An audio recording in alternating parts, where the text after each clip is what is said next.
was. Yeah, no, We better. yeah, no We question. figured out our little glitch thing. So stupid. The power line feeding the hamp is right over there. We're just standing on it, so it doesn't. Oh, is that right? That's where they do the power drop. So we've got it all taped away. It's stupid. Yeah, you It's know what? stupid. There's always something. Yep. Just watching it doesn't have to be. So No, that's right. yeah, Don't worry about it too much. something different will yeah. But I just want you to know that we're on top of it. We're figuring it all out. I'm sure of it. Everybody will be good and they're enjoyable and fun. So I think you guys got espresso? With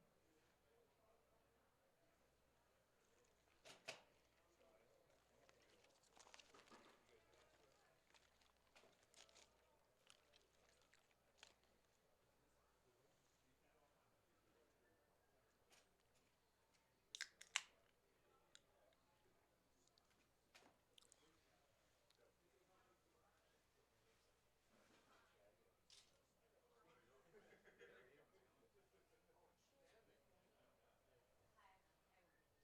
So that's all right with that?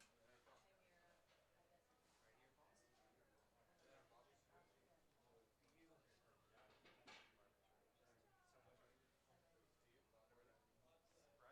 Whatever that means. Whatever that Oh, okay. Oh, yeah. Same. I guess. It's kind of. Oh,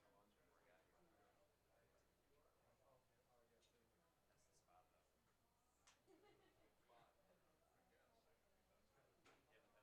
You guys go to these? I just didn't know. Sure. Yeah. Yeah. We'll be fine.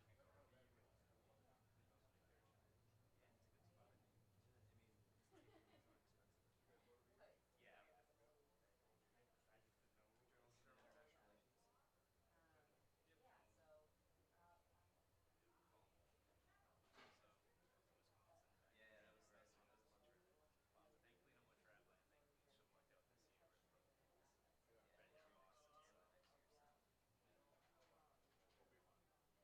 lost on earth. They don't seem like lost.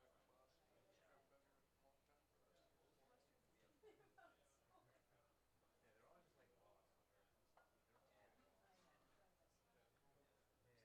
Yeah, he was like, I'm sure you got the home review next to you. I was like, we're in the Frozen Four, Sheldon. Like, get it together. Yeah. It's always down there too. My friends are on day three. Yeah. They're still on. Yeah. We've never seen 6-on-3 every game. Barely even see it. Period. I think so. Yeah. Yeah. Yeah. Oh, Give him a try.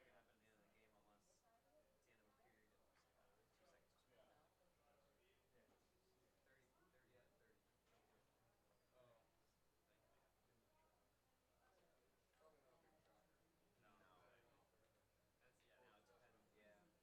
No, forever. Or desperate. Check one, two. It's funny. Have you guys been paying attention to the Rolling Stone saga? Check one. Well, I bet that would be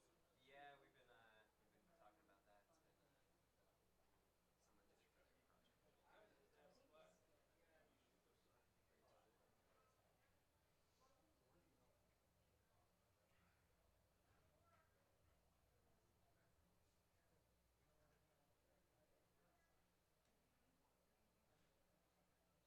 So where are you going?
noisy, isn't it? Jeez, sorry.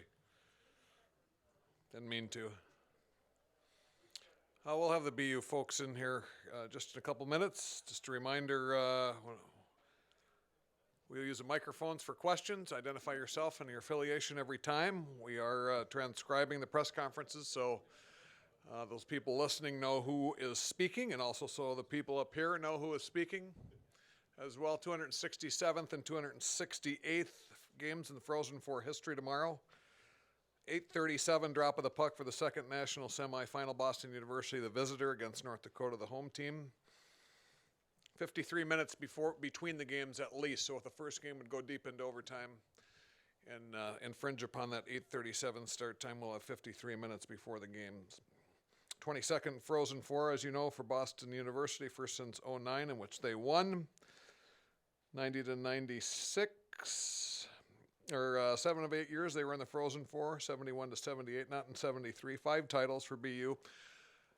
And David Quinn will face Dave Hackstall, the only 2 Daves that have been in the Frozen Four. We've had no other Daves. No Dave has ever won a national title. No head coach named Dave.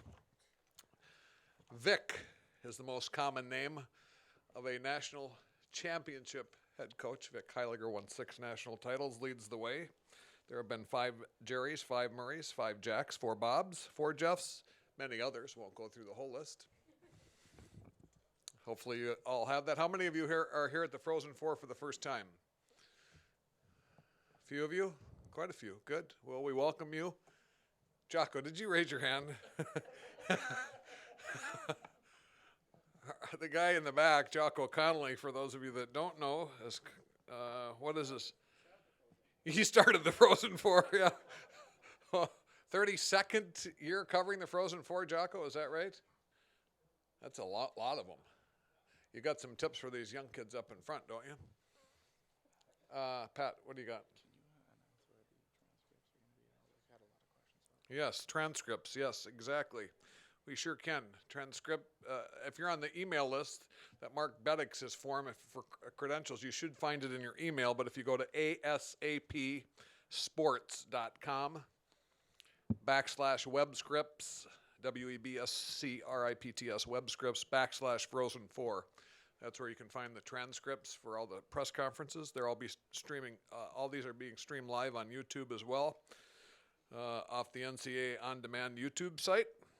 A couple notes about the schedule. I think, again, this was sent out. This was a change in the schedule. If you didn't pick this up, the Mike Richter Award right here, Friday, 11:45 to 12, right here in this room. Also in this room on Friday, 1:30 to 2, a press conference on the state of the game that will feature Tom McGinnis, who's the acting chair and senior associate AD at Minnesota, acting chair of the men's ice hockey committee. Also Tom Anastas, chair of the NCAA rules committee. Also the head coach at Michigan State, Christian Fosbender, who I think most of you know, who is the NCAA lead and director of this championship, and Mike Snee, who is the executive director of College Hockey Inc. right here, and be a rabid discussion about college hockey. I'm sure Adam Woden will have plenty of questions along with the rest of you. Adam, behave yourself at that, if you don't mind. Cell phones off. Everybody good there? Silenced? I think most of you have met Marvin the Martian, the media mascot. Frozen Four will be available for selfies after the press conference. 17th year for Marv, representing all of you. 3rd straight press conference with at least one player whose last name beginning with a vowel here. We added Grizzlick just so we just wouldn't have 3 vowels up there.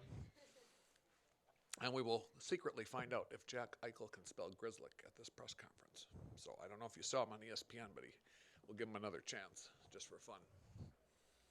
Any questions to begin? Oh, they're not here yet, but I'll take your questions. I mean, Dave? We're here to have fun, by the way. Actually, this is serious and we're professional, but this is a hockey group. We like to have a lot of fun. They had some fun, looked like, too, in men's basketball this year, the players trying to use long words to screw up the people transcribing the the press conferences. Did you guys see that? And there was a verdict in the bombing, if you haven't seen. I'm sure you guys are all on Twitter. Anybody not know that? I'd be curious. Just you can raise your hand. Don't feel bad. Joe? You knew it. All right. I have a question for you, Dave. Eh. Dave, You said that there was no coach named Dave that had ever won. Does that include David? Dave or David, yes. I'm just checking. Versions of Davey. I mean, whatever you'd like, Julie. I don't know. Are you? Good. I like it. Seventh time we've been in Massachusetts for the Frozen Four. Teams from the West have won 4 of the previous 6 Frozen Fours. Always wild things happen here in Boston, it seems like, especially the last couple. We had the big Neil Kepke bomb threat when we were here in 2004. Anybody remember that?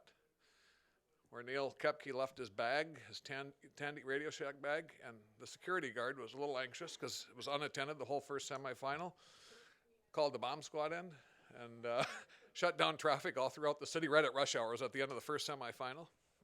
The name Frozen Four, actually, for this championship was conceived here, if you will, by a group of people and went to the committee. It was not used in '99 because everything was put into place, all the marks and everything already. So the first time it was used was in 2000, but the name Frozen Four actually happened right here at what was then, I guess, the Fleet Center.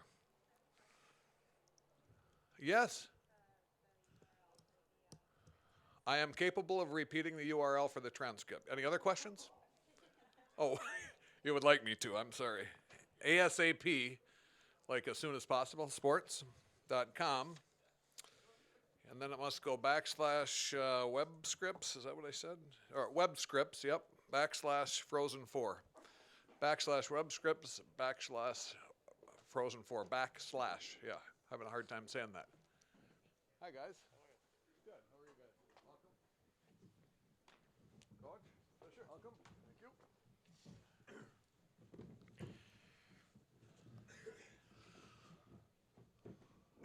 All right, Coach Quinn mentioned yesterday when I saw him briefly that it took him 2 movies to get over here. That was a pretty good line. Coach, we'll start with you. Your Apparently thoughts? you're the only one that thought so. I know, there wasn't much of a chuckle, was there? We got to loosen this group up. What? All right. We should start with Jack Eichel spelling Grizzly, maybe. Grzel. Keep going. It's right out there. Okay, I just spelled it. Okay, nice.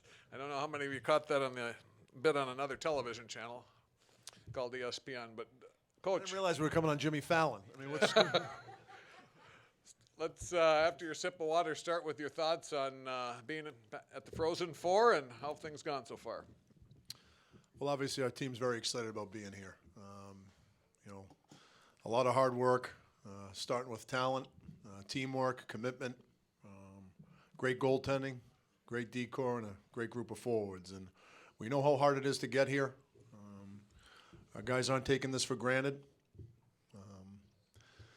It's amazing what happens during the course of a season. You know, it's when the season starts, you're trying to figure out, you know, what your team's abilities are and what the range is to the ceiling, to the floor. And after our season last year, you know, we're excited about the incoming freshman class, but we're also excited about the guys coming back.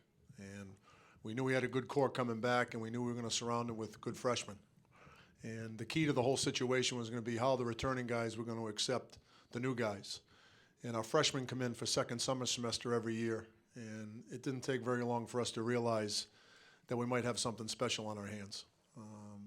And when I say that, I'm referring to our teamwork, to the people in the locker room, to our leadership, starting with our captain, and all the way down through. And in September, as school started and the guys started skating together, as a staff, we kind of sat down and thought to ourselves, this could be a special year. And it certainly has turned out that way. Obviously, a lot of work to do, but I think the week off gives everybody, not only our team, but everybody else, a chance to kind of reflect and enjoy the moment, enjoy getting to this point, because it is difficult. And after we patted each other on the back for about 3 or 4 days, we got back to work and started practicing and getting ready for North Dakota. So it's been a great ride so far, but a lot more work to do. Guys, thoughts on being at the Frozen Four? Jack, start with you. Oh, I think it's an unbelievable feeling to be here. We've went through a lot this year as a team, and you know, no better group of guys to be here with. I know we're really happy, and With that being said, we still have a lot of work to do, as Coach mentioned, and you don't dream about getting to the Frozen Four. You dream about winning it. So it's definitely gonna be a tough test tomorrow against North Dakota. But all the guys in the locker room are really excited, and we're really confident in the guys that we have in there. Starting with our goalie, who's played unbelievable all season. He's been the backbone of our team all the way through our defensemen and forwards. I think we have a confident bunch, and like I said, we're really excited to be in the situation. Matt. Yeah, like Jack said, obviously we're excited to be here. I'm sure a lot of the guys feel that we can get the game underway right now. That'd be best. It's also nice to be back in Boston, not have to travel too far.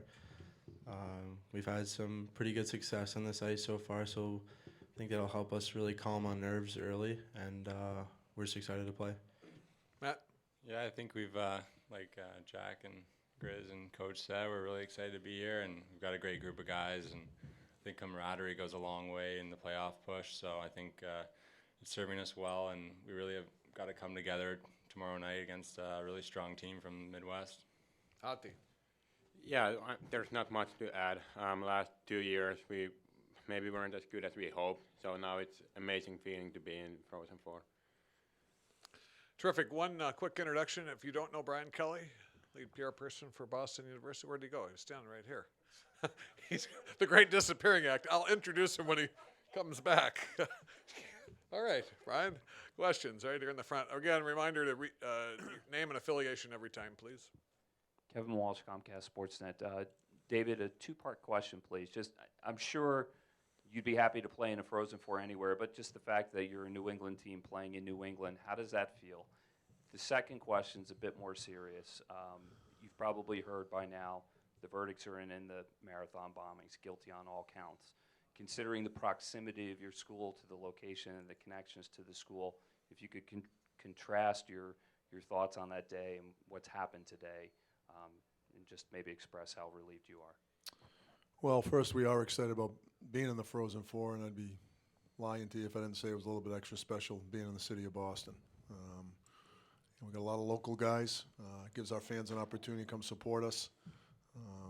Made the ticket situation more complicated, but we managed through it. I think that also was a benefit of having a week off. It gave us a chance to get the logistics settled and get that taken care of early. As far as the bombing verdict go, I was actually in Colorado at the time, so I wasn't here when it happened. But I certainly felt it being in Denver, Colorado, with all family and friends here. A very emotional time for the city. Obviously, BU being so close to the incident, I know it hit BU hard, but it hit the whole city hard. And it's such an emotional time. I think it's still emotional for a lot of people and will be for a long, long time. I know how I feel when you even ask me that question. I know how my mood changed a little bit. We had a nice lighthearted moment here, and the minute that got brought up, this seemed pretty irrelevant. So I think it's starting to give people some closure now that the verdict's been rendered. And no one will ever move on from it totally, but hopefully events like this help the healing process. This is Brian Kelly, actually. He does exist. Here he is right here. I just introduced you a moment ago, and I pointed, and you were gone, but you're back. If you don't know Brian, now you do. Further questions? Right here in front. Scott McLaughlin, WEI, for Jack and for Dave. Jack, I was wondering if you could comment on Matt's leadership as a freshman, how he's helped you and the rest of the young guys. And then, Coach, if you touched on in your opening remarks, but if you could just comment on the kind of leader Matt's been for this team. Jack. I've known Grizzy for a while, and playing in summer leagues with him, and then I got a chance to spend a few weeks with him in Sweden last year at the World Juniors, and he's an unbelievable person, first of all, and he's such a good person to be around, and you learn a lot from just listening to him. He's so matured for his age, so I've been lucky enough to be around him for a while now, and as our captain coming in this summer, he kind of took the reins of the whole team, and we had 10 freshmen, totally new to the whole college scene on campus, and workouts, whatever it was, he was the guy running everything, and but a leader can't tell people to do stuff he's not doing it. So that's one thing that's jumped out at me with Grizzy is how hard he works. He expects a lot out of himself, and he's definitely hard on himself. But he's an unbelievable player, and he's an even better person. And I'm really happy to call him my captain. Coach? At this age, when you ask your team to vote for your captain, a lot can go into that. Sometimes it's a popularity contest. Sometimes they look to the best players. But the one thing that jumped out at me when our team voted on our next captain, I thought our team fully understood what a captain needed to be. And there was no mystery to why Matt Grzelcyk was named our captain last year. As Jack has touched on, you watch him practice. You watch him interact with his teammates. There's a lot of different ways to be a captain, and he kind of reminds me a little bit of Joe Sakic. He's got a great personality, but he's not loud. But when he speaks, he means what he says, and not only does he say it, he backs it up. Like Jack said, nobody practices harder. Nobody is a better example for a group of 10 freshmen coming in to college hockey and trying to figure their way through their first season. And if there was a question on how to handle a situation, they didn't have to look too far to find the right way to do it. And as Jack said, we're lucky to have him as our captain.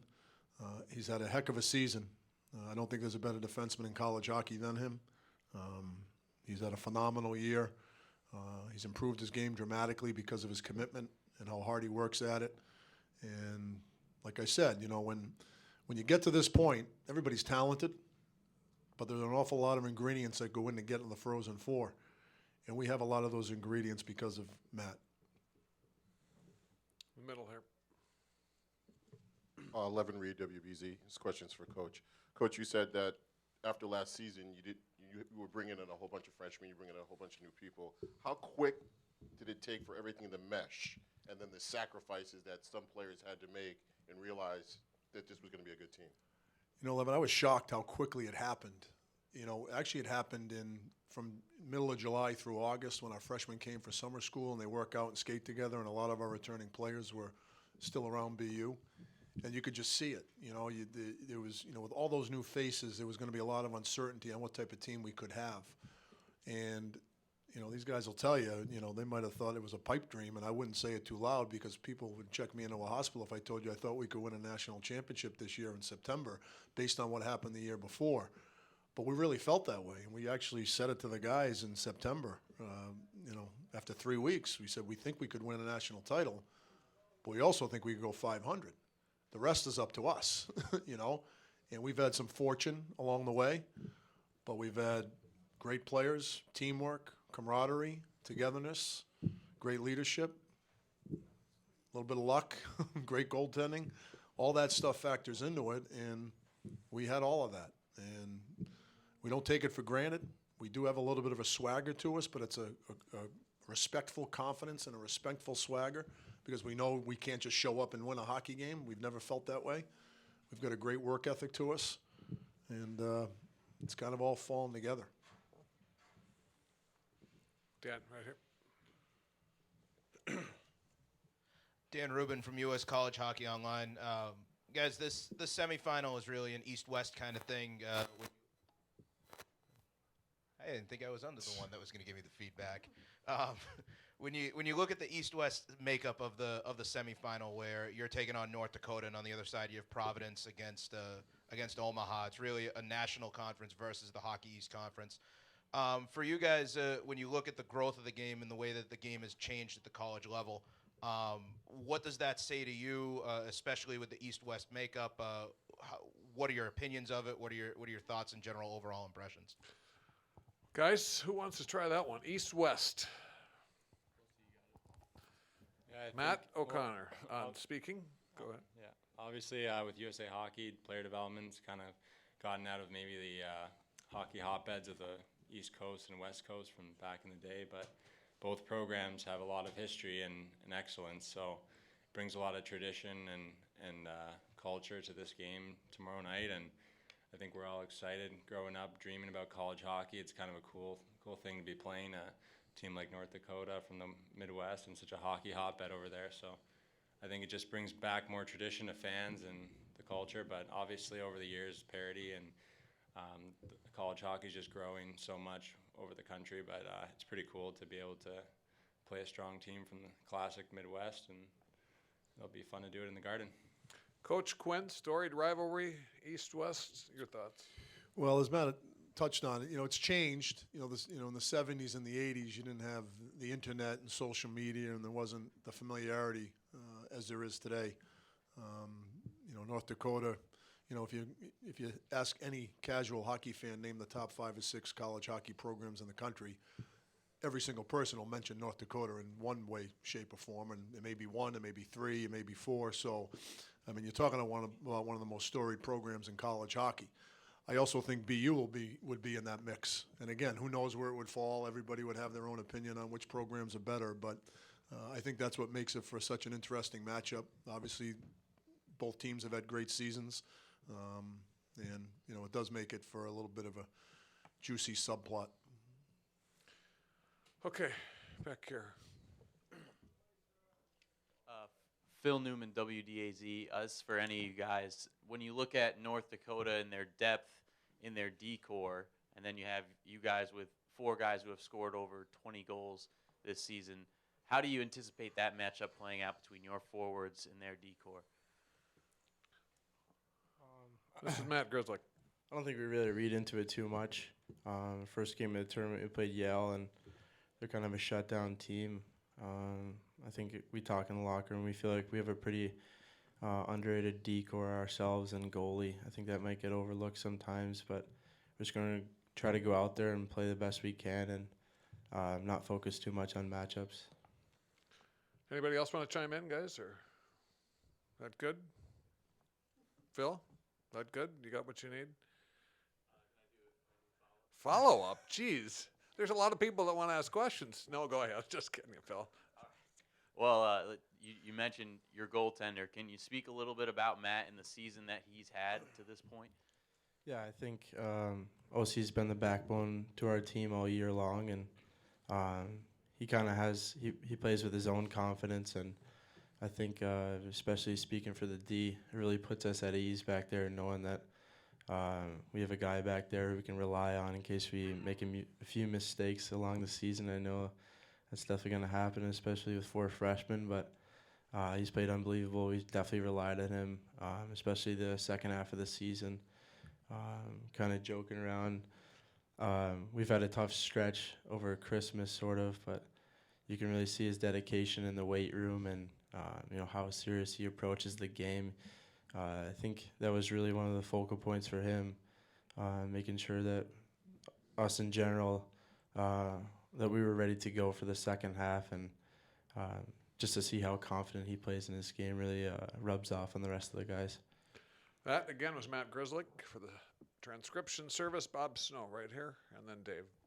Bob Snow, NHL.com and BruinsDaily.com. Wondering, David and Matt, if you could maybe touch back on, you made a comment about Matt upping his game this year, and of course with the local flavor, him being a Bruins draft pick. Wonder if you can talk about on the ice how he's upped his game, and then Matt, how you think you've upped your game this year. Well, the first thing I think he's done is consistency. Obviously, last year he had half a season, so it was a tough year for him physically. But game in and game out, he hasn't had many bad nights. And when the puck's on his stick, he continues to make good decisions. He's got an incredible ability to lose a first forechecker. His defensive side of the game continues to get better and better. He's not a big guy, but he's physical, and he gets to people quickly, so he doesn't give big forwards a chance to kind of possess the puck and protect it and wear him down. His shot, the shot is improved tenfold in the last 2 years, and he works hard at it. There's a reason he's been scoring at an alarming rate over the last 2 months. Matter of fact, I was shocked when he scored his first goal. I didn't realize he didn't have a goal until January. Was it January? I have no idea. Yeah, you do. So again, he's as well-rounded a defenseman as there is in the country. Matt Grizzly. I think the biggest thing that I've learned from Coach is knowing when to make a play and when not to make a play. Obviously, being a kind of a smaller guy, try to jump in the play offensively, but knowing when to pick and choose your spots, when to jump in the play, once you just get it off the glass and get it to the forwards. It also helps to play with some great players. I think my play has been a product of how hard our team has worked and how skilled we are. And they've played great all year, so I just try to feed off their energy. So Ati, people fired up in Finland for the Frozen Four? A lot of people going to be watching, or do they know what college hockey is? I don't think so. I think my mom and dad might watch it, but that might be pretty much it. You got to get on that. Get on Twitter and encourage people to watch, huh? Yeah, probably. Awesome. David. Dave Hendrickson, U.S. College Hockey Online. This is for Matt and Ati. Matt, you're a Boston kid. Can you talk about the emotional impact of the marathon bombing verdict? And Ati, as somebody who doesn't come from this area, can you comment as well? Yeah, I think a lot of the guys, especially in my class, really felt the impact that day, and just to make sure our family members and everyone back home was watching and that they were safe is a great feeling. And obviously, like Coach said, it's a very emotional time. Kind of helps you have more of a peace of mind with it and kind of put you at ease a little bit. But I think a positive impact that TAD has kind of brought the city together, especially growing up in the city. It's nice to see how all the people have responded and kind of rallied around each other. Ati. That was Matt Grislick, by the way. Ati? Yeah, I'm from a small town back home, and it's really calm. Nothing happened. So it was quite a shock for me when that happened. I was actually really close to the bombing, so I saw all the people running and escaping the bombing. But like Matt said, it was great to see how all the people in Boston responded to the bombing. And I remember watching that, I think it was Bruins game against Toronto on TV, how everyone sang the national anthem. So for me, it was just unbelievable experience to see how people responded to it. Jeff. Jeff Cox, SB Nation, for Matt O'Connor. Remember after a game last year against North Dakota where you had a lot of saves, you talked about needing to improve on your rebound control. Could you talk about what you've done to improve on that, and then maybe a couple other things that you feel you've improved on since last year to have the numbers you've had this year? Yeah, a lot of the time when a goalie makes a lot of saves, it goes unnoticed whether or not he could have prevented some of those saves with good rebound control. So I think getting my stick on low shots, putting it into the corner, and really eating up anything, especially in the playoff push here, getting whistles even is huge for us to get our legs back and maybe get some matchups. But I think just working on rebound control is something every goalie can work on, and hoping to eat up a lot of pucks tomorrow night and put everything in the corner, especially with a lot of good shooters on the North Dakota. They'll be putting a lot of rubber on the net, maybe from bad angles. So I think I just got to be alert, getting my spots quick, and hopefully make things easier for my D. Okay, back. Andy Merritt from the New England Hockey Journal. For all of you guys, we always ask about the wow factor of being in a big moment like this, at a big event like this. But obviously, this is pretty familiar territory. Coach, do you expect that this is a place that your players are so familiar with that maybe the routine of this and knowing the surroundings will lessen that? And then for the players, you've been out on the ice, you've seen what it's like. Do you feel like you're maybe a little bit more ready for this than you might be if this was in some arenas halfway across the country? Coach Quinn. Well, I think, people assume automatically is going to be a huge advantage for us because the home crowd, and we've played in this building before. But, I really think once the game starts, you get so enthralled with what you're doing. Obviously, we probably will be able to respond to the crowd and the support they're going to give us. But, we know we're playing a great team. And, if we're jumping any conclusions that we're at some huge advantage because the fact that we've played in this venue 4 other times and we're going to have a huge advantage with the crowd, we're sadly mistaken. I know we're smarter than that. I know we realize, the things we're going to have to do for 60 minutes if we're going to put ourselves in a position to win a hockey game. I'm not going to lie, it's going to be a lot nicer playing here than out in Fargo or Grand Forks, where they're going to have a home crowd advantage. But, in hockey, for the NHL playoffs and even in college hockey, a road team can do well. And, we're certainly aware of that. Jack. Yeah, I mean, I think it's really nice that we get to have the Frozen Four right here in our home city, and guys had mentioned things about it throughout the season because we had high expectations for ourselves coming to the season, as Coach mentioned. We wanted to be here, so we were mentioning it all year. How cool it would be to be at the Garden for the Frozen Four, and but like he mentioned, I wouldn't find it as much of an advantage. Obviously, we're pretty familiar with this venue, but the other teams are here. They're all practicing today.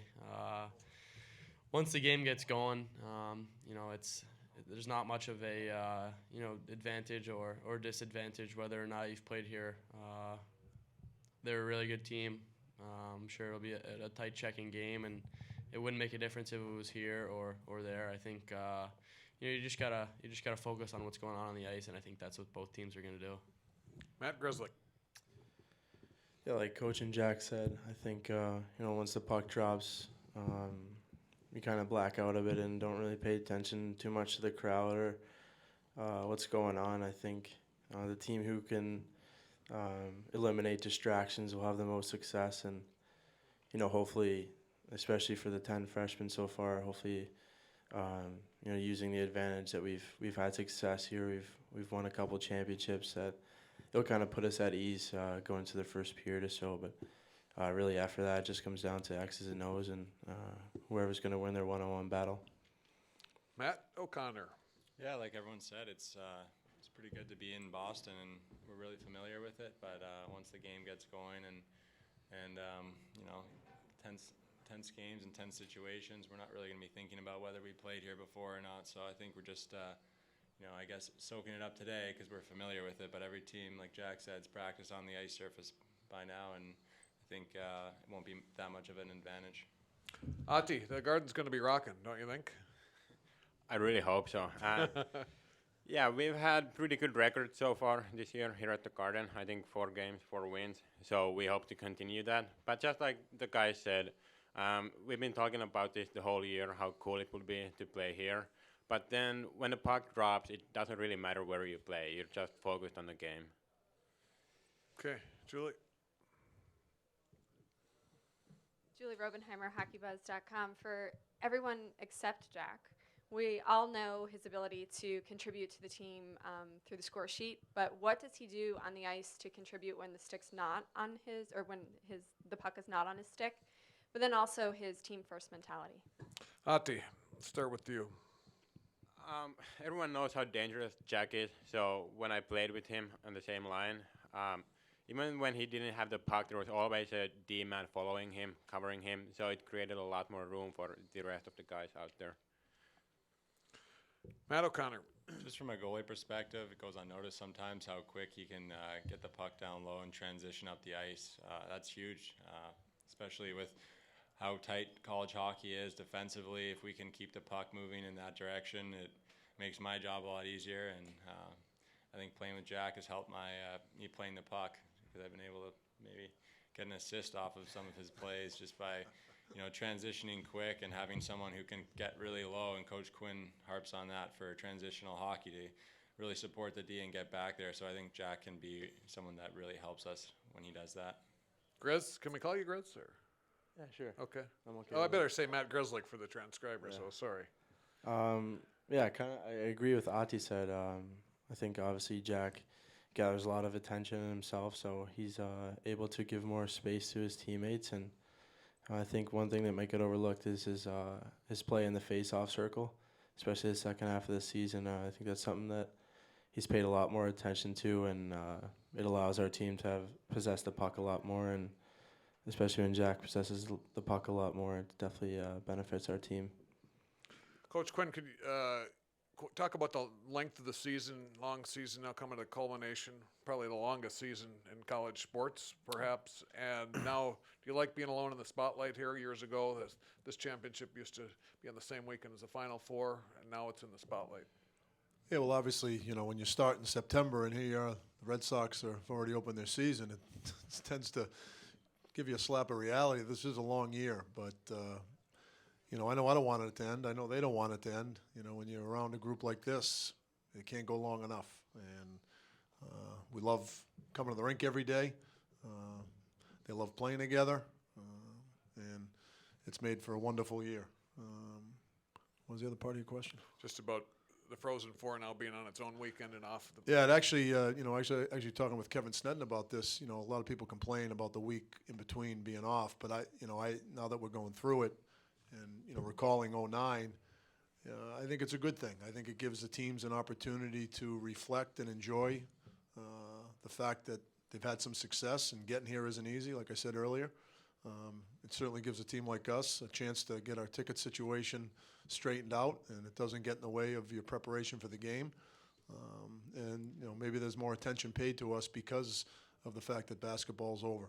And it's I don't think college hockey has ever been more visible than it is today. You can find a college hockey game from October to April on TV every weekend on a lot of different channels, and it just has certainly helped the growth of hockey in general. Okay, anything further? In the back, please. Bernie Corbett, Men's Health Magazine. For Coach Quinn first, and then if I could forward it to the Finnish rifle to my far right. Coach, you only had 2 returnees on defense from last year. 4 freshmen were going to have to play a role for you. Yet you moved Ahti to forward. Could you discuss that move, what it's meant to the team? And then Ahti, if you could comment on what it's been like to move from defense to transition to forward this year. Thank you. I remember Ahti coming into my office begging me to go to forward. Isn't that how it happened, Ahti? We had a glaring need up front. And after coaching Ahti for a year, I just thought all his strengths were going to be highlighted up front. And, the way he sees the ice, his shot, his hockey sense, his strength around the puck. I don't know if anyone's got a stronger set of hands or a stronger stick in college hockey. And we needed a left wing. And, when I told Ahti that's what we were going to do, he didn't react with a huge smile. There was definitely some reluctance on his part. I had to do some convincing and some arm twisting. But like when I told him we were going to move it up front, I told him we're not going to put you on the 3rd or 4th line. We're going to put you up front. And we think you're going to be one of the top 6 forwards. I said, you're going to have a chance to play with Danny O'Regan or Kason Holman or Jack Eichel. And when I told him Jack Eichel, this was in May, he said, "Who is that? Never heard of him." And he went home to Finland, and he called again and said, "I've been practicing on defense all summer, and I'd really like to play defense." And I said, "Well, Ahti, you're never going to play another second of defense at BU. So we'd love to have you back, but you're going to play left wing."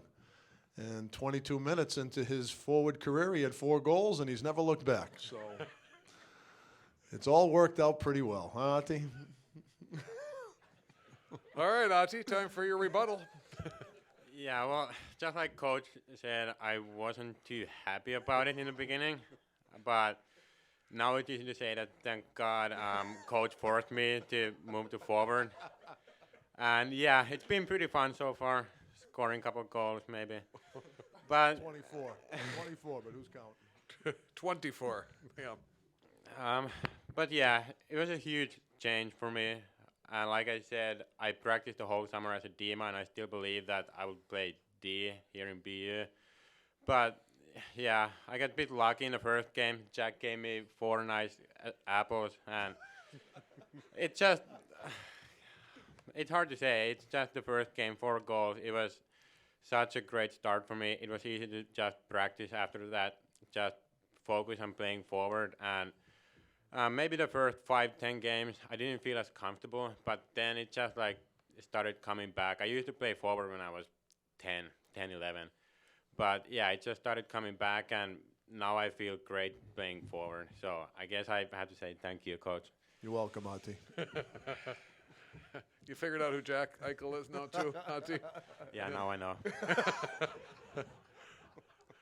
This is just terrific stuff, isn't it? This is why we do this. Huh? Great sport, great characters. Dave, finish with you. Andy got something in the back. This is for David. I noticed that you spent a fair amount of time on this practice doing special teams. Was that just something you would do naturally, or were you trying to make any particular tweaks for this matchup? No, that's what we do every Thursday. So, we You know, people may think, what are you, nuts? You know, working on your power play with everybody watching. Well, I mean, everybody sees tape, you know. I mean, you know, we're not splitting the atom here. So you know, we're trying to make this as much of a regular routine as possible because at the end of the day, you know, there's a couple blue lines out there, a couple nets, some circles out there, and it's going to be a hockey game. So, you know, there's going to be a huge crowd and a lot of excitement, but, you know, we got to do all the things that we have done to put us in this position. And if we're going to have success against North Dakota, we can't change what we've done. Okay, last one, Andy. Andy Barrett, New England Hockey Journal. Jack, this is just for you. We've talked a whole lot about where you're going to go in the draft and your individual statistics, but I want to ask you, if you had to start a team right now and you had to take one of your teammates to start it, who would you pick and why? Ooh, that's a tough question. It's a tough question. I mean, there's so many guys on our team you could take. I mean, I'd probably have to say OC. I mean, unbelievable goalie. you got to start in net, but I mean, there's so many guys on our team you could pick. I have 2 line mates you could have picked. Going down the you know, roster. Some of the guys on you know, the 3rd and 4th line, 2nd line you could pick. Just great character guys you want to be around every day.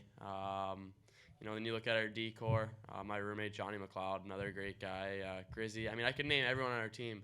It's you know, it's truly a special group. You know, I've been around you know, a lot of teams that, you know, come together, and I can't really mention one you know, that I've been truly closer with in terms of just going through everything on a day-to-day basis, you know, good or bad. And you know, I was fortunate to play at the NTDP for 2 years, and we got really close as a group. But you know, I never thought after that I would get closer to a group. But you know, all the experiences you go through in college, it really makes you, you know, realize how close you are with these guys. And I joke about it a lot with you know, Johnny, you know, in the room, or Fortunato, a couple guys that I played with at the NTDP, and how close our team really is. And you know, I think that's been the reason that we've been so successful this season. 2 of our nation's most historic programs face off 8:37 tomorrow night. BU and North Dakota, guys. Best of luck.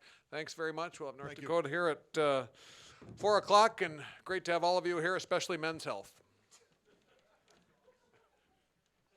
Mr. Ogren says hello and best of luck. Good job, guys. Hi, Jack. Good job. How you doing? Good. How are you doing? Yeah, I bet. Good job, guys. Good luck. Thanks. Nice to meet you. Good luck. Nice to meet you too. Good luck, Hockey.